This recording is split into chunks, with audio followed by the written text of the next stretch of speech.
one dance, baby. That one dance.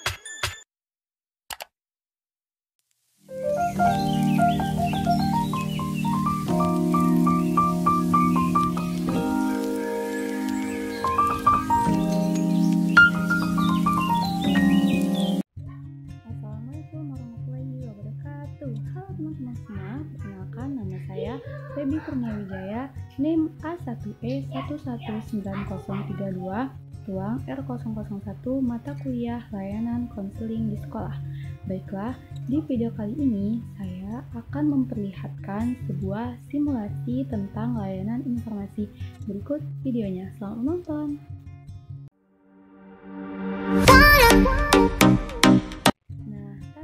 Sebelum kalian menonton videonya, saya mau menjelaskan terlebih dahulu nih materi-materi layanan informasi yang dimulai dari penjelasan layanan informasi. Layanan informasi adalah layanan yang diperlukan bagi individu sebagai acuan untuk bersikap dan bertingkah laku sehari-hari, sebagai pertimbangan bagi arah pengembangan diri, dan sebagai dasar pengambilan keputusan. Lanjut, tujuan layanan informasi. Nah, tujuan layanan informasi itu ada dua, tujuan khusus dan tujuan umum. Kalau tujuan umum, layanan informasi yang dikuasainya informasi tertentu oleh peserta layanan. Sedangkan tujuan khusus layanan informasi itu terkait dengan fungsi-fungsi konseling seperti fungsi pemahaman yang paling dominan oleh layanan informasi. Selanjutnya ada komponen.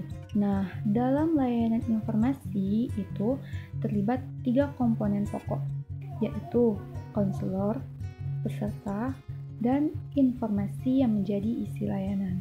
Selanjutnya asas nih. Nah, pada layanan informasi ini ada juga tuh asas-asas. Nah, asas-asas yang terkandung itu ada asas kegiatan, asas kesukarelaan, asas keterbukaan, dan asas kerahasiaan. Yang paling dominan dalam layanan informasi ini adalah asas kegiatan, yang mana asas kegiatan ini siswa lebih aktif daripada guru pembimbingnya. Asas kedua itu asas kesukarelaan dan keterbukaan. Peserta didik yang mengikuti layanan informasi ini harus bersukarela tanpa paksaan. Dengan sukarela, siswa dapat mudah menerima layanan tersebut. Selanjutnya, asas kerahasiaan. Asas ini sangat mutlak digunakan dalam kegiatan bimbingan dan konseling. Nah, salah satunya layanan informasi, karena semua data yang sudah disampaikan di dalam kelas itu akan bersifat rahasia dan hanya diketahui oleh pembimbing dan para peserta didik. Dan peserta didik merasa yakin dengan informasi itu. Lanjut, ada pendekatan dan teknik. Pada layanan informasi diselenggarakan secara langsung dan terbuka dari konselor kepada para pesertanya.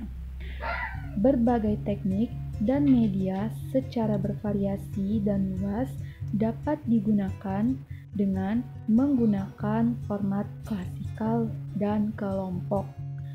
Format individual diselenggarakan untuk peserta khusus dengan informasi khusus dan biasanya terkait dengan layanan konseling lainnya. Lanjut, layanan informasi dalam forum yang lebih luas dapat berbentuk pertemuan umum, pameran, melalui media siaran tertulis dan elektronik ataupun cara-cara penyampaian lainnya. Lanjut, kegiatan pendukung. Nah, pada kegiatan pendukung layanan informasi, yang pertama itu aplikasi instrumen dan himpunan data. Yang kedua, konferensi kasus. Ketiga, kunjungan rumah, dan keempat, ahli tangan kasus.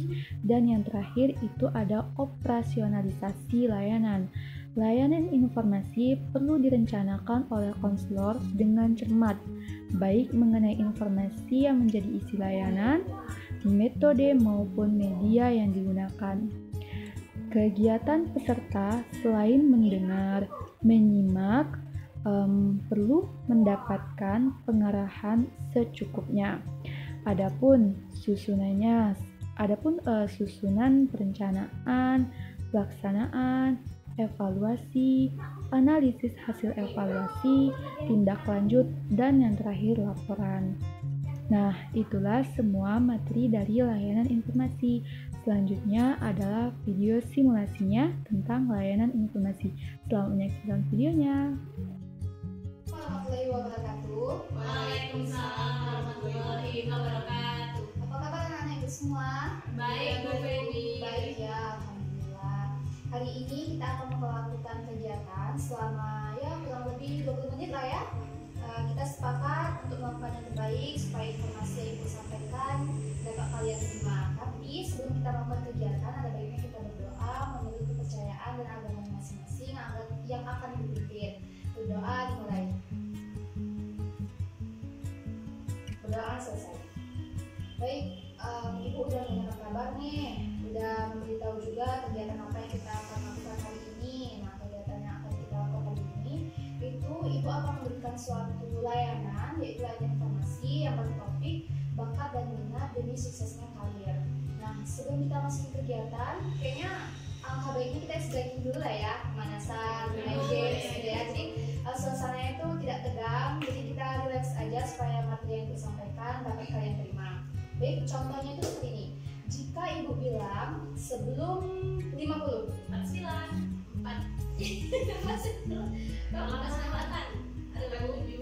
contohnya seperti itulah ya. Tapi si yang jawab biru tadi siapa namanya? Rada lambatnya jawabnya ya. Kalau misalkan jawabnya lambat, kayaknya enaknya kita kasih apa gitu? Hukuman, Bu. Hukuman lah ya. Nah, jadi ada permainan sedikit. Hukumannya gimana tuh? Kira-kira pertanyaan aja ya dari ibu ya, mengenai kan ibu topiknya ini bakat dan minat. Nah, nanti ya pertanyaan sesuai dengan bakat dan minat seperti itulah ya. Suruh nyanyi, Bu. Nyanyi boleh juga kalau misalnya suaranya bagus ya. Kalau misalnya suaranya nggak bagus, aduh pusing kita gitu. Ini mulainya dari kanan ibu atau kiri ibu? Kiri, Bu. Kiri ibu aja. Kiri ibu berarti dari jawab hitam ya. Ini kita mulai atau contoh lagi nih? Kita mulai ya. Mulai sekali deh jawab biru. Oke, kita mulai.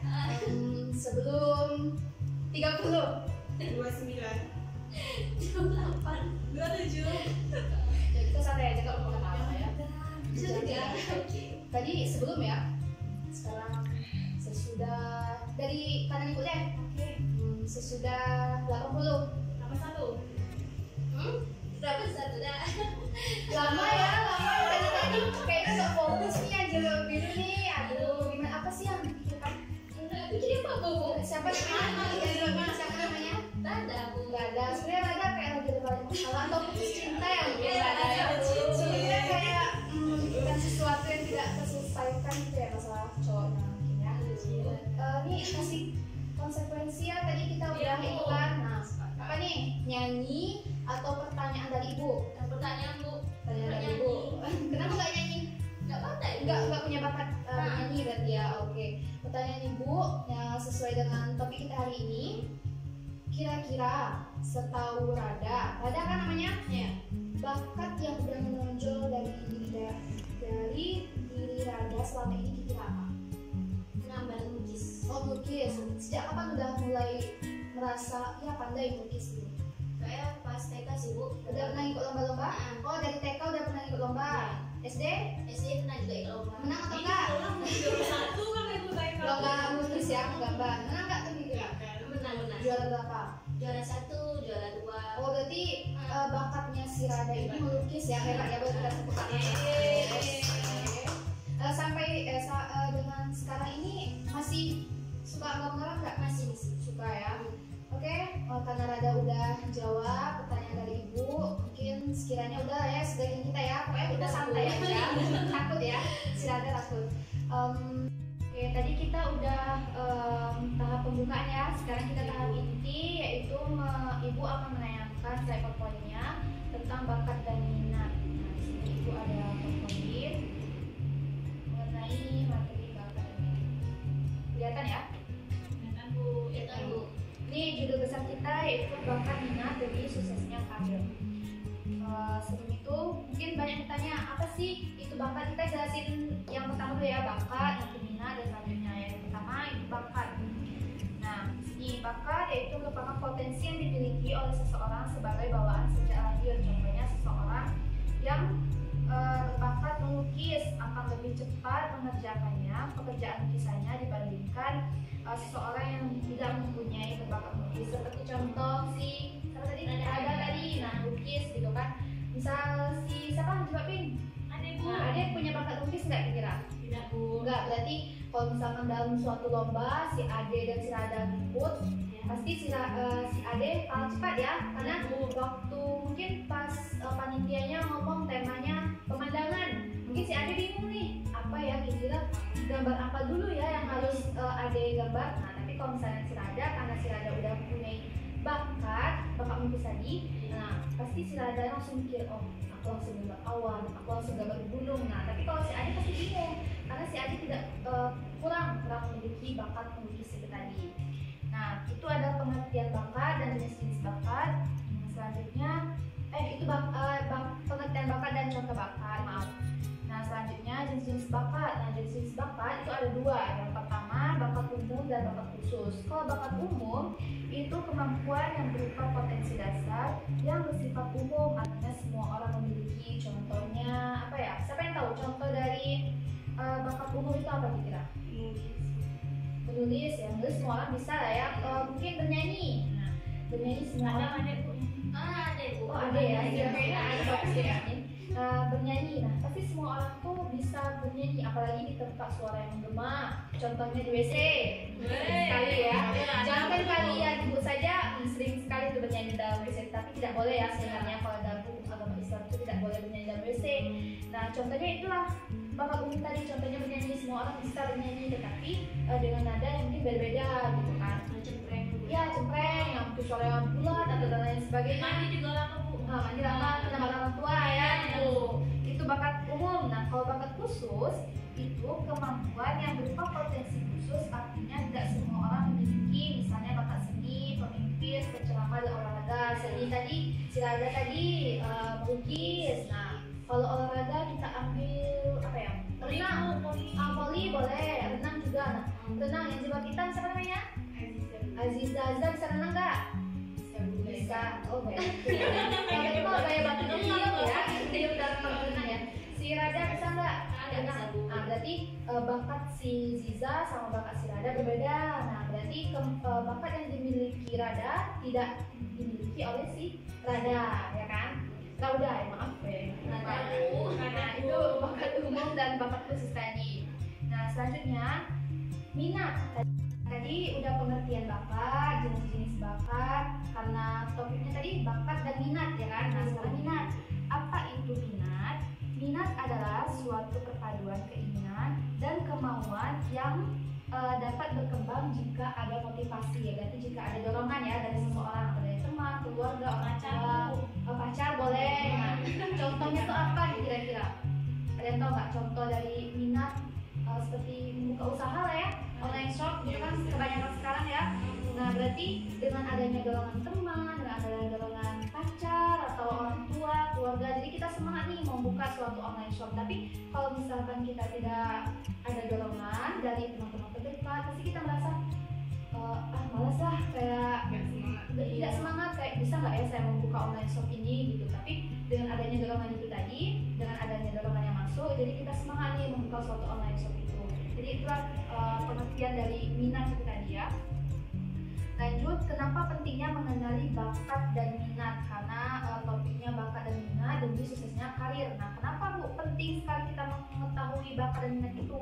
Karena dengan adanya pengetahuan terhadap bakat dan minat, itu kita dapat mengetahui potensi diri kita sendiri, baik dari segi kekurangan, segi kelebihan, dari segi akademisnya, dan maupun kepribadian untuk kedepannya, dan juga untuk kesuksesan karir kita di masa yang akan datang. Jadi perlunya kita itu mengetahui bakat itu tadi. Jadi seperti contoh apa ya, melukis gitu kan. Nah jadi pada masa yang akan datang lukisan kita bisa tuh kita tampilin di bazar atau di mana lagi, dipertunjukkan lah seperti itu ya. Jadi bisa dijual ya. Jadi bisa menghasilkan uang. Nah itu tadi. Jadi bakat yang kita miliki itu tidak terbuang sia-sia, jadi ada gunanya.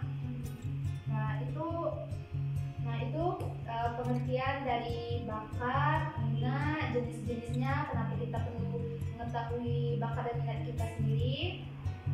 Nah itu tadi ya pengertian dari bakat, minat, jenis-jenis bakat. Nah, pokoknya materi ibu itu tentang bakat dan minat dan jenisnya karir. Dari informasi yang sudah ibu berikan, kira-kira ada yang ingin ditanyakan nggak? Atau merasa kurang jelas? Atau cepatan bu? Atau gimana gitu? Atau merasa sudah pasti sebenarnya? Atau gimana gitu? Ada yang ingin ditanyakan? Jadi berarti informasi yang ibu berikan jelas ya.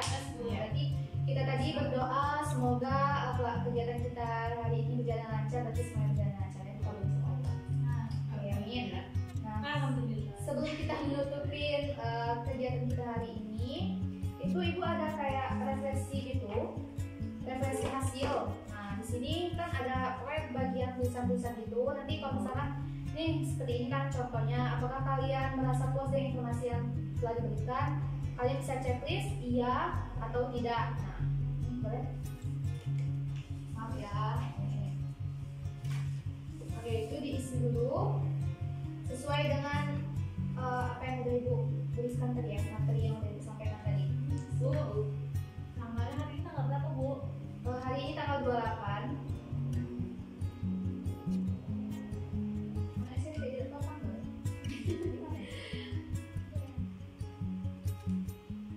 Tulis nama ya, jangan lupa nama kelas.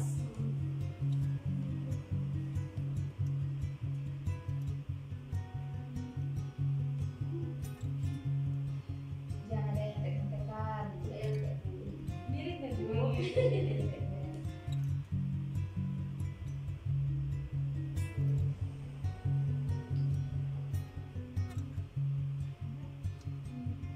Kalau sudah kembali boleh.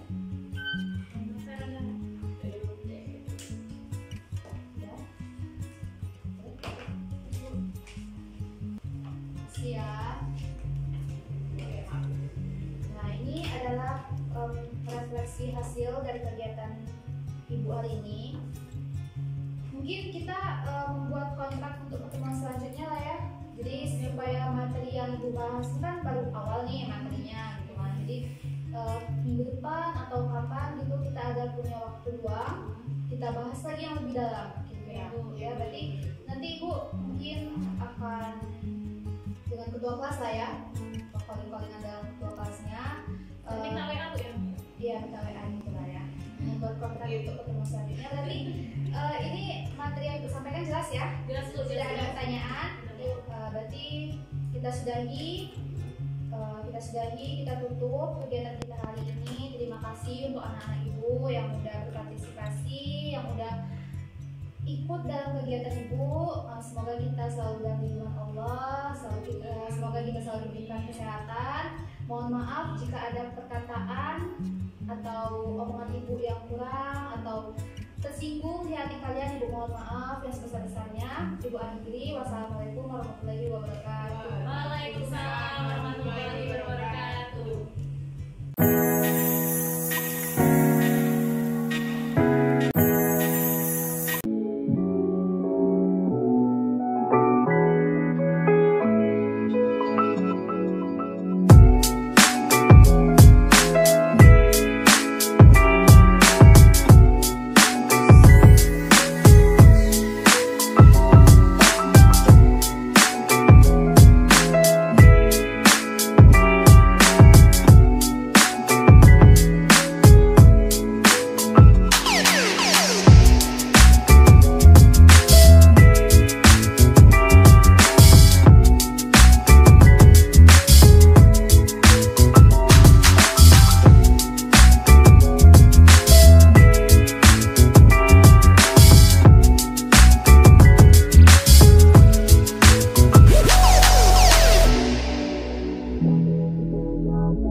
dan saran boleh komentar di kolom bawah. Dan jangan lupa untuk like, komen, dan subscribe. Terima kasih.